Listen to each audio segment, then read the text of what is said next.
আসসালামু আলাইকুম রহমতুল্লাহ। প্রিয় দেশবাসী, শুকরিয়ার সাথে জানাচ্ছি যে গত 2021 সালে 26শে মার্চের পরবর্তী সময়ে যে ইসলামের নামে যে আন্দোলন হয়েছে মোদির বিরুদ্ধে, সেই আন্দোলনের প্রেক্ষিতে আমরা ইসলামী আন্দোলন নেতাকর্মী, বিএনপির অনেক ভাইয়েরা এবং হতোলামায়ে কেরাম মামলা হামলার শিকার হয়েছেন। ওই সময় মামলা আমরা অনেকেই, বিশেষ করে আমি 5.5 মাস কারারুদ্ধ ছিলাম। এরপর আল্লাহ তাআলা জামিনে মুক্তি দিয়েছেন। এই দীর্ঘ 3 বছর 3.5 বছর হাজিরা দেওয়ার পরে স্বৈরাচার সরকারের পতন হওয়ার মধ্য দিয়ে আজকে আমাদের জামিন আলহামদুলিল্লাহ খালাস হয়েছে, আমাদের মামলা খালাস হয়েছে। এই জন্য শুকরিয়া আদায় করি আলহামদুলিল্লাহ। এবং আগামী দিনের জন্য বাংলাদেশে ইসলামী সরকার প্রতিষ্ঠিত হয় সেই উদাত্ত আহ্বান জানিয়ে আমার বক্তব্য শেষ করছি। সাশ্রয়ীভাবে কাপড়ের উজ্জ্বলতার হিসাব মেলাতে এখন থেকে আপনাদের ব্যবহার করা উচিত অ্যান্টিব্যাকটেরিয়াল ফর্মুলাযুক্ত best wash synthetic detergent powder. আপনারা কি মনে করেন যে আগামীতে আপনারা যেরকম হয়রানির শিকার হয়েছেন ঠিক এরকম ভাবে অন্যরাও হয়রানির শিকার হোক, এই ব্যাপারে আপনারা কি মনে করেন?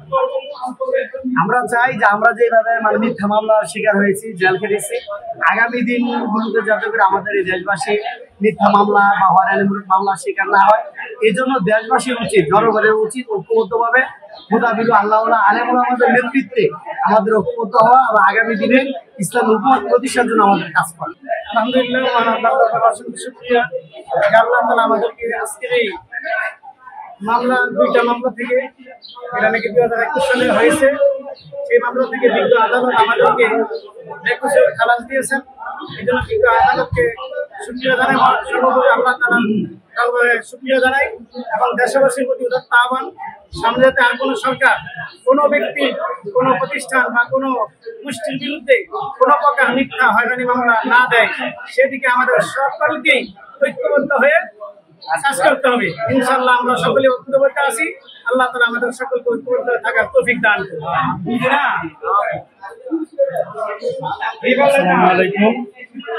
প্রিয় দেশবাসী, আপনারা জানেন যে গত 21 সালে যে মিথ্যা মামলা দেওয়া হয়েছিল, সেই ফ্যাসিস্ট সরকারের পক্ষ থেকে আমাদেরকে যেভাবে হয়রানি করা হয়েছিল, ইসলামী আন্দোলন বাংলাদেশের মাধবদী থানা শাখার সভাপতি কারি আবুল কাশেম কাকা, ইসলামী যুব আন্দোলন বাংলাদেশ যশোর জেলা শাখার সংগ্রামী সভাপতি জয়নাল আব্দুল ভুইয়া, মেহেরপাড়া ইউনিয়ন ইসলামী আন্দোলন বাংলাদেশের সেক্রেটারি জাহাঙ্গীর আলম সহ অসংখ্য নেতাকর্মী, আমাদের আক্তার ভাই সহ গ্রেপ্তার হয়েছিল।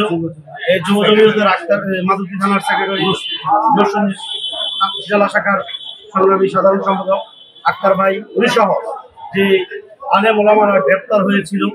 এই স্বৈর শাসকের দীর্ঘ হামলা মামলার শিকার ওলামায়ে কেরাম আজকে এই ফ্যাসিস্ট সরকারের বিদায়ের মধ্য দিয়ে আজকে আমরা এই বিজ্ঞ আদালত আমাদেরকে বেকসুর খালাস দিয়েছেন।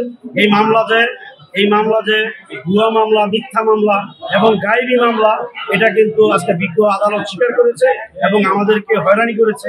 এই পুলিশ আজকে আমাদেরকে উদ্দেশ্য প্রণোদিতভাবে আমাদের নামে মামলা করেছে এবং আওয়ামী লীগ সহ আওয়ামী লীগের দোসররা আমাদেরকে যেই হামলা মামলা স্বীকার করেছে, আমরা তাদেরকে আল্লাহর কাছে বিচার দিলাম এবং দুনিয়ার জিন্দেগিতে আর যেন কেউ এই মিথ্যা মামলা না দেয়, আমরা তাদেরকে আহ্বান করব।